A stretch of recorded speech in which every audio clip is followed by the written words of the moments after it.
Desert میں deployed تھے تو وہاں پہ بلوچستان کے اندر کچھ شرپسندوں نے حکومت کے خلاف ہتھیار اٹھا لے، کیونکہ فوج آپریشن کر رہی تھی، ان کو یہ نہیں پتا تھا گاڑی کیا ہے، وہ یہ سمجھتے تھے کہ یہ کوئی ایڈوانس گھوڑا ہے اور یہ بھی گھاس واس کھاتا ہے۔ ان کے کھانے میں یہ بکری کا دودھ ہوتا تھا، اگر بہت زیادہ وہ عیاشی کرتے تھے تو ایک جو گوٹ ہوتی تھی، وہ لوگ وہاں سے گاؤں چھوڑ کے چلے گئے۔ تو ایک ٹائم ایسا بھی تھا، ہمارے ہی لوگ جو ہے وہ کہنے لگے کہ شاید یہ انگریز کی فوج ہے۔ اردو پوائنٹ کی ویڈیوز دیکھنے کے لیے ہمارا چینل سبسکرائب کیجیے اور بیل کے آئیکن پر کلک کیجیے تاکہ آپ ہماری تمام آنے والی ویڈیوز سے باخبر رہ سکیں۔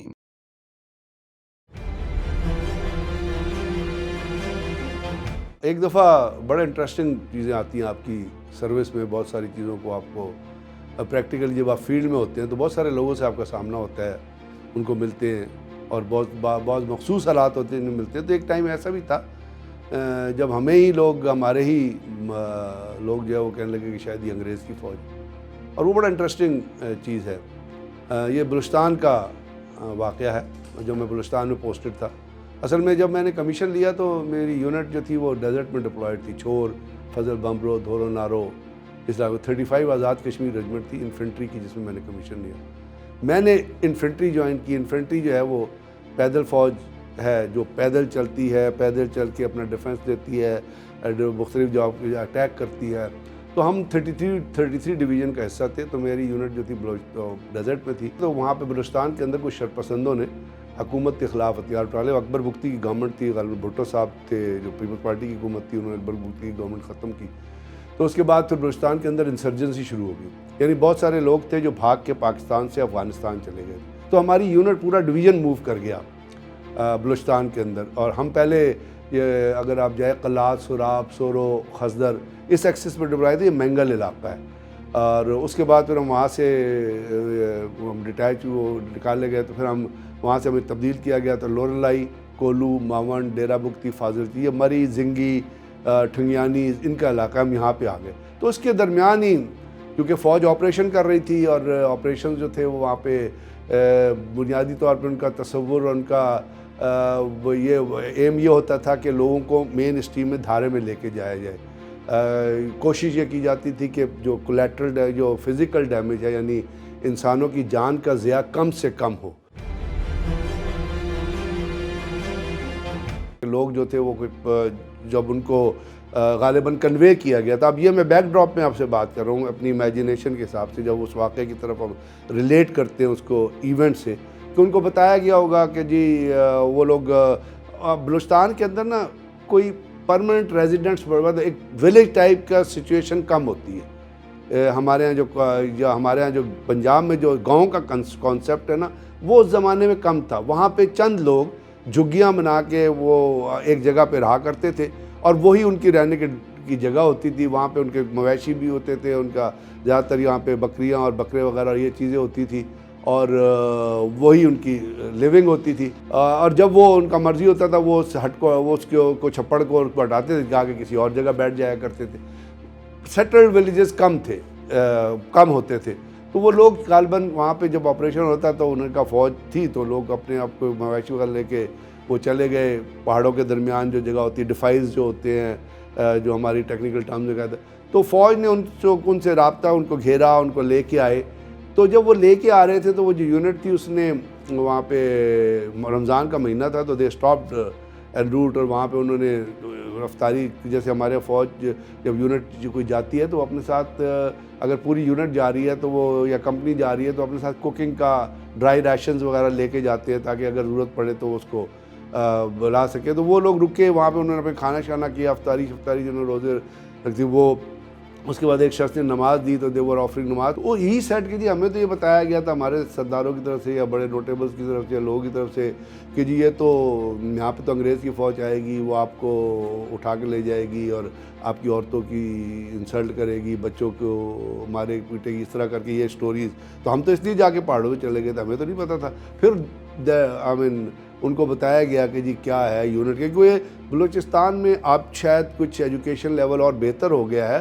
70s میں تو وہاں پہ بالکل ہی لوگوں نے مطلب اپنا جو ان کی ڈیولپمنٹ تھی، جیسے اگر کوئی کولو میں رہ رہا ہے تو وہ کولو سے باہر نہیں گیا تھا، کوئی مومن میں رہ رہا ہے وہ مومن سے باہر نہیں گیا تھا، کوئی اگر قلات کے میں رہ رہا ہے تو قلات ایک بزنس سینٹر تھا اس زمانے میں، اور قلات میں زیادہ آبادی ہندوؤں کی تھی، اور وہاں پہ زیادہ اسمگلنگ کا سامان کافی زیادہ، جیسے سگریٹ ہم زمانے پیتے تھے، سگریٹ بڑے سستے ملا کرتے تھے، تو وہ لیکن لوگ جو تھے وہ قلات سے ہی کے اندر ہی تھے، وہیں رہتے تھے، ان کے کوئی باہر آؤٹ سائڈ ایکسپوجر نہیں تھا، ان کو یہ نہیں پتا تھا گاڑی کیا ہے، وہ یہ سمجھتے تھے کہ یہ کوئی ایڈوانس گھوڑا ہے اور یہ بھی کوئی گھاس واس کھاتا ہے، جب یہ چل کے آتا ہے تو یہ تو، یا ٹرین کا نام ان کو نہیں پتا، کیونکہ یہ چیزیں ہم نے ان لوگوں کے انٹرویو جب وہاں گئے، سویلین کے ساتھ مکس اپ ہوئے اور ان سے بات چیت کی، تو بڑے اچھے لوگ، they are very good people. یہ کانسیپٹ یہ نہ سمجھے کہ بلوچستان میں کوئی سارے مطلب ہے کوئی، وہ بڑے بلوچ بڑے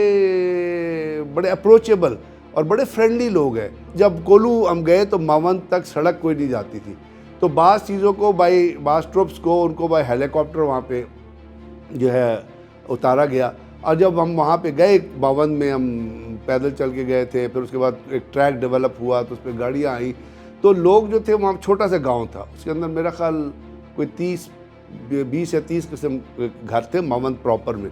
تو وہ لوگ وہاں سے گاؤں چھوڑ کے چلے گئے تھے، مطلب دے ڈنٹ ریزسٹ، وہ چلے گئے تھے. پھر لوگوں کو انٹرپریٹرز کو بھیج کے ان کو بلایا گیا اور وہ آئے تو آ کے وہ اپنے گاؤں میں آباد ہوئے.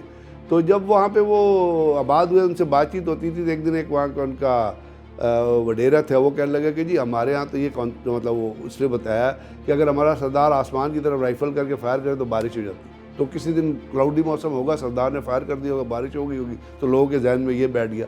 پھر وہاں پہ ہم نے بجلی دی، انجینئرز وہ جنریٹر لگے، اور جنریٹر لگے تو گاؤں میں الیکٹریسٹی وہ کنیکشنز کر کے، تو آپ یقین کریں کہ جس دن شام کو انہوں نے کنیکشن آن کیا بجلی کا، وہ وہاں سے سوئچ آن کیا، تو لوگ اپنے گھروں سے باہر نکل گئے. انہوں نے کہا ایک ہی مصیبت آ گئی کہ انہوں نے بجلی کبھی دیکھی نہیں تھی. وہ بہت ریموٹ علاقہ تھا، وہاں پہ کوئی مطلب ہے کوئی لوگ جو تھے زیادہ سے زیادہ ان کے کھانے میں یا بکری کا دودھ ہوتا تھا. اگر بہت زیادہ وہ عیاشی کرتے تھے تو ایک جو گوٹ ہوتی تھی یا وہ جو ان کے پاس ان کا ہوتا تھا، اس کو وہ سجی بنا لیا کرتے تھے یا اس کو ذبح کر. ادروائز زیادہ تر لوگ کھجور پہ، اپنا دودھ پہ اور اس قسم کی چیزوں پہ. پھر ہم گئے، ہم نے ان کو ریشنز دیے، ان کو باقاعدہ پکانا سکھایا. پھر ہم اس طرح کرتے تھے کہ میری یونٹ میں 1 میں تھے، میرے سی او اولڈ ٹائمر تھے، اب ان کی ڈیتھ ہو گئی، اللہ نے جنت نصیب کرے، راجہ علی محمد. اور اس کے بعد ایک ہمارے ایک اور سی آئے بڑے، کرنل شیر محمد.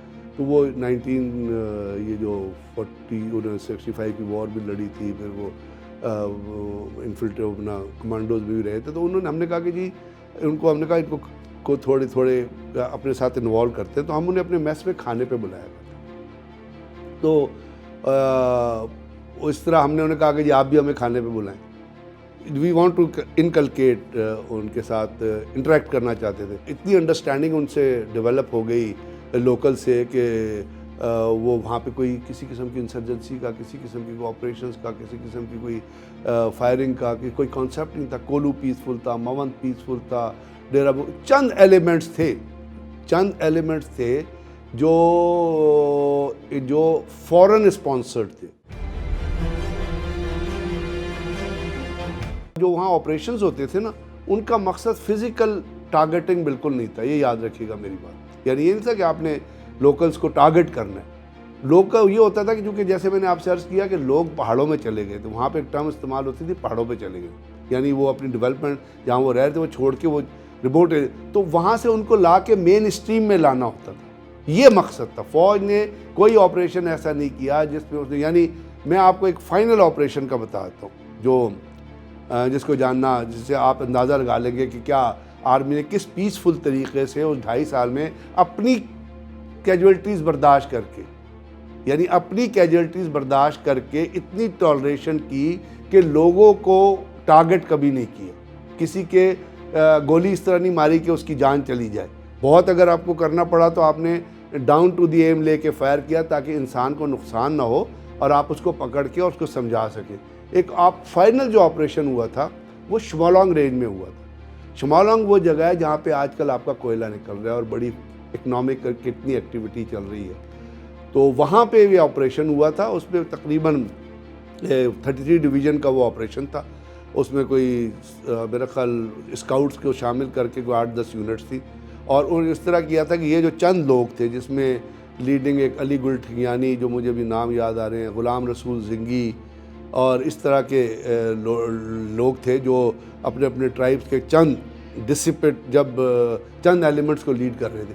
تو ان کی اطلاع ملی کہ یہ مختلف جگہوں پہ جو موجودگی, تو فوج نے چاروں طرف سے سراؤنڈ کیا. اب سراؤنڈ کر کے اندر سکویز کرنا شروع کر دیا, یعنی آپ نے ایڈوانس کرنا شروع کر دیا. انہوں نے کیونکہ وہ تو پہلے آپ وہ لگا لیتے تھے, پکٹس لگا لیتے تھے جس کو سیکیور کر لیتے تھے ایریا کو, پھر ان کو سراؤنڈ کرتے تھے, پھر لوگوں کو ہتھیار ڈالنے پہ مجبور کیا. تو وہ جب آپ نے سکویز کیا اندر کی طرف آئے تو وہ اٹھ جا کے ایک پہاڑی کی چوٹی پہ تھے. وہ شمالونگ رینج ہے, اور وہ اللہ میاں نے ایسی رینج بنائی ہے کہ آپ اس کی ٹاپ پہ جائیں تو وہ بالکل فلیٹ ہے, اور اس کے چاروں طرف ایک ایسی حصار سا بنا ہوا ہے, فورٹرس ٹائپ بنا ہوا ہے. وہ اس پہ چلے گئے. اب وہ رینج اونچی تھی, اس کے اوپر کلائم بڑی اوبلیک تھی, وہاں اسکاؤٹس بھی تھے, آرمی بھی تھی. تو انہوں نے آرمی نے یا اسکاؤٹس نے 1-2 جگہ سے جانے کی کوشش کی. وہ اوپر سے نیچے فائر کرتے تھے, تو وہ کافی ان کی افیکٹو ڈومینیشن میں تھا.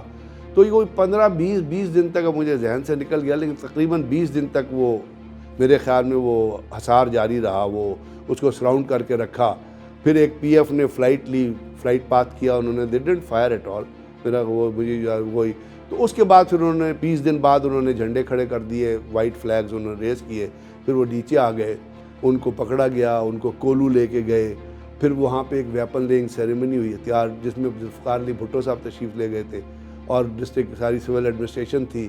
تو انہوں نے ہتھیار پھینکے اور وہاں پہ پھر انہوں نے وعدہ کیا, علی گل ٹھگیانی, غلام رسول زنگی اور اس قسم کے لوگ تھے کہ جی وہ مین اسٹریم. پھر اس پولیٹیکل گورنمنٹ نے ان کو بعد لوگوں کو مائنوں کے ٹھیکے دے دیے. پھر 1-2 بسیں چلتی تھی جو کولو سے ڈی جی خان جاتی تھی, وہ لوکلز چلایا کرتے تھے. وہ اس طرح کر کے ان کو انسینٹیوز دیا, تو وہ جو انسرجنسی تھی وہ ختم ہو گئی. تو میرا یہ خیال ہے, اب جب میں سوچتا ہوں کہ یہ ایک ایسی جنگ تھی جو فوج نے ایک بہت اچھی اسٹریٹجی, اچھی پالیسی اور منیمم کولیٹرل ڈیمیج کے ذریعے جو ہے جیتی, اور وہاں امن قائم کر دیا بلوچستان میں, جو بڑے عرصے تک برقرار رہا.